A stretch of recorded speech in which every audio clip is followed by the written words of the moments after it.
This is my today's look, a party wear makeup look. Sun-kissed party wear makeup look. Guys, first step આપણો આવશે CTM. જો આપણે makeup કર્યો હોય તો આપણે ચહેરો ક્લીન કરવા માટે લઈશું ક્લિન્ઝર. બટ મેં કોઈ મેકઅપ અત્યારે એપ્લાય કર્યો નથી એટલે હું વેટ વાઇપ્સ યુઝ કરીશ. તમે કોઈ પણ વાઇપ્સ લઈ શકો છો. એનાથી આપણો ચહેરો ક્લીન કરી દેવાનો છે. હવે આપણે યુઝ કરીશું ટોનર.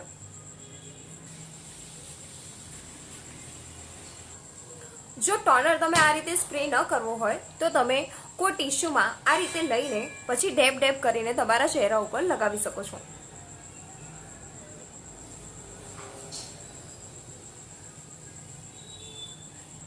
ટોનર કર્યા પછી આપણે યુઝ કરીશું મોઇશ્ચરાઇઝર.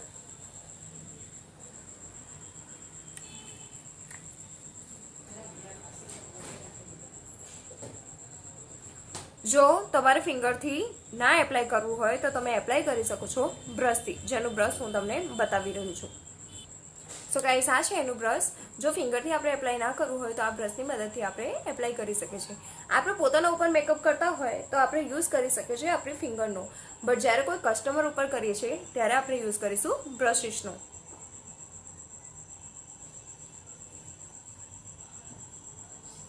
તમારે નેક એરિયા પણ કવર કરી લેવાનો છે. માં હું લઈ રહી છું પ્રાઇમર મારા જરૂર મુજબનું.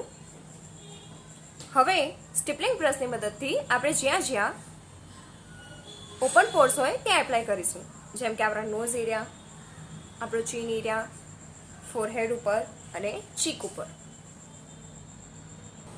હવે આપણે કરીશું કલર કરેક્ટર. જે એરિયા ઉપર આપણને જરૂર હોય ત્યાં. સો અંડર આઈ એરિયા ઉપર આપણે જરૂર હોય છે, આપણા નોઝ એરિયા ઉપર, મંકી માઉથ આ હોઠની આજુબાજુ,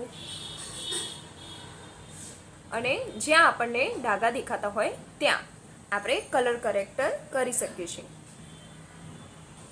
કલર કરેક્ટર કર્યા પછી આપણે એક શેડ ડાર્ક કન્સીલર લેવાનું છે, જેથી આપણી સ્કિન ન્યુટ્રલાઇઝ થઈ જાય. સો મેં જ્યાં જ્યાં કલર કરેક્ટર કર્યું છે અને જ્યાં મારે જરૂર હોય હું ત્યાં કન્સીલર એપ્લાય કરી રહી છું. તમે કન્સીલરનું બ્રશ જોઈ શકો છો, એકદમ નાનું અને એપ્લાય થાય એવું હોય છે. બ્રશની થિયરી પણ મેં તમારી સાથે શેર કરી છે, તમે આગળના વિડીયોઝમાં ચેક કરી શકો છો. સો ગાઈઝ, આપણે કરીએ છીએ સનકિસ્ડ પાર્ટી વેર મેકઅપ લુક. એના માટે જોઈશે ઇલ્યુમિનેટિંગ હાઇલાઇટર, જે મેં મારી પેટ્રી ડિશમાં લઈ લીધું છે. હવે એમાં હું એડ કરીશ મારું ફાઉન્ડેશન. ઇલ્યુમિનેટિંગ હાઇલાઇટર અને ફાઉન્ડેશન મેં મિક્સ કરી દીધું છે. હવે હું એપ્લાય કરીશ મારા ફેસ ઉપર.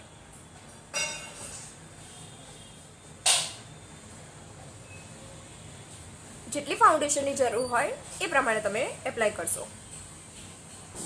ફાઉન્ડેશન લગાવ્યા પછી એને બ્યુટી બ્લેન્ડરની મદદથી ડેબ ડેબ કરીને આપણે એપ્લાય કરી દેવાનું છે.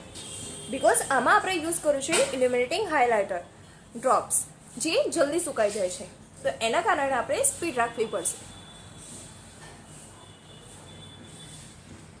ફાઉન્ડેશન કર્યા પછી જો તમને લાગે કે તમારે બીજું લેયર કરવું છે તો જ્યાં તમને જરૂર હોય ત્યાં તમે ફરી એપ્લાય કરીને બ્લેન્ડ કરી શકો છો. હવે આપણે હાઇલાઇટિંગ કરીશું કન્સીલરથી, જ્યાં આપણા ટી ઝોન ઉપર.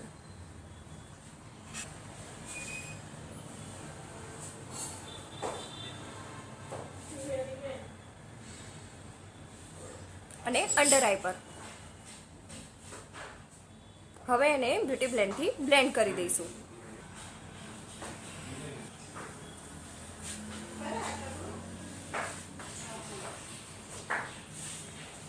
સો ગાઈઝ, તમે મારો ચહેરો જોઈ શકો છો, શાઇનિંગ કરી રહ્યો છે.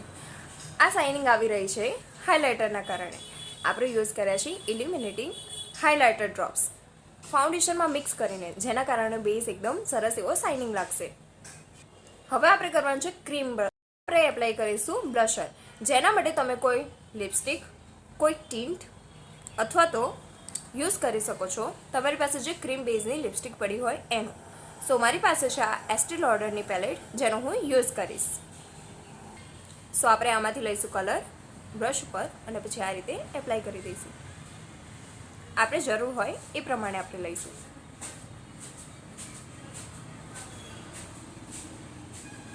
આમાં બ્લશર આપણે વધારે કરવાનું છે. You can C. બ્લશર લગાવતી વખતે આપણે કરવાની છે સ્માઇલ, જેથી આપણો ચીક એરિયા સારો એવી રીતે કવર થઈ જશે. બ્લશર આપણે ચીક ઉપર, થોડુંક નોઝ ઉપર, થોડુંક ચીન એરિયા ઉપર અને ફોરહેડ ઉપર જોઈએ તો ફોરહેડ ઉપર પણ કરી શકો છો. હવે આપણો જે બેઝ છે એ આપણે લોક કરીશું પાવડર પફની મદદથી. મેં લીધું છે કલર મેટ્સનો પાવડર. પાવડર પફની મદદથી આપણે લઈ લઈશું પાવડર એમાં, અને હવે જ્યાં આપણને જરૂર હોય એ એરિયા આપણે લોક કરી દઈશું પાવડરથી.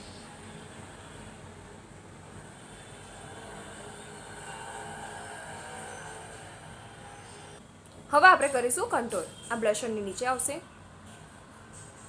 બંને સાઈડ, જો એરિયા પર. અને જો તમારું ફોરહેડ મોટું હોય તો તમે ફોરહેડ ઉપર પણ એપ્લાય કરી શકો છો આ રીતે. હવે એને બ્લેન્ડ કરી દઈશું.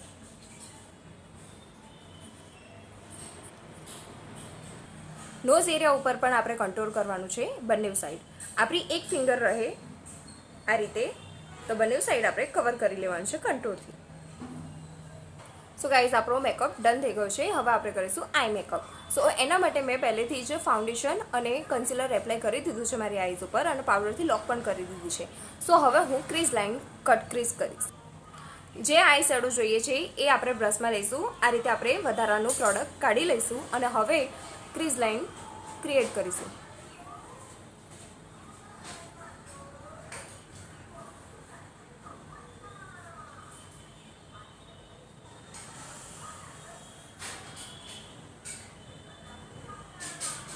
You can see my eyes. તો ડાર્ક બ્રાઉન શેડથી મેં કરી છે કટ ક્રીઝ. હવે હું લઈશ લાઇટ બ્રાઉન શેડ અને મારા પાછળની આઈઝ ઉપર એપ્લાય કરીશ.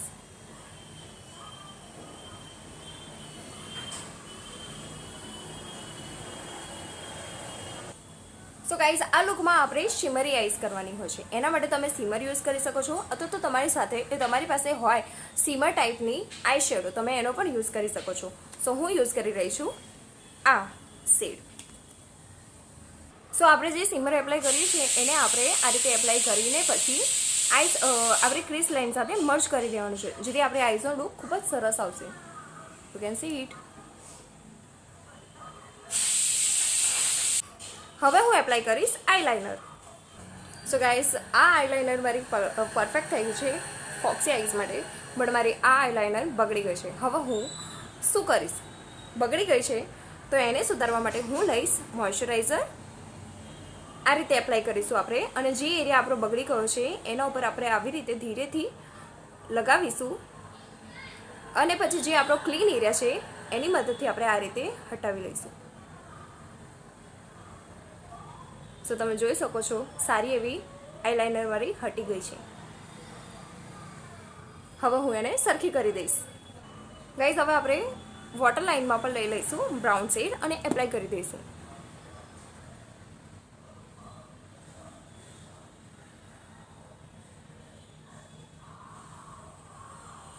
હવે એપ્લાય કરીશું મસ્કારા.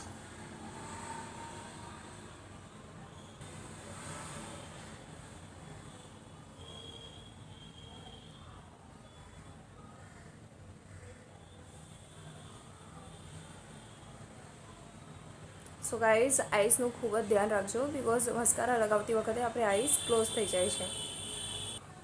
હવે ગાઈઝ, હું કરીશ મારી આઈબ્રો. સો સ્પૂલીથી પહેલાં હું સેટ કરીશ, અને પછી હવે હું ફિલ કરીશ એસ્ટી લોડરની આ નાની પેલેટથી.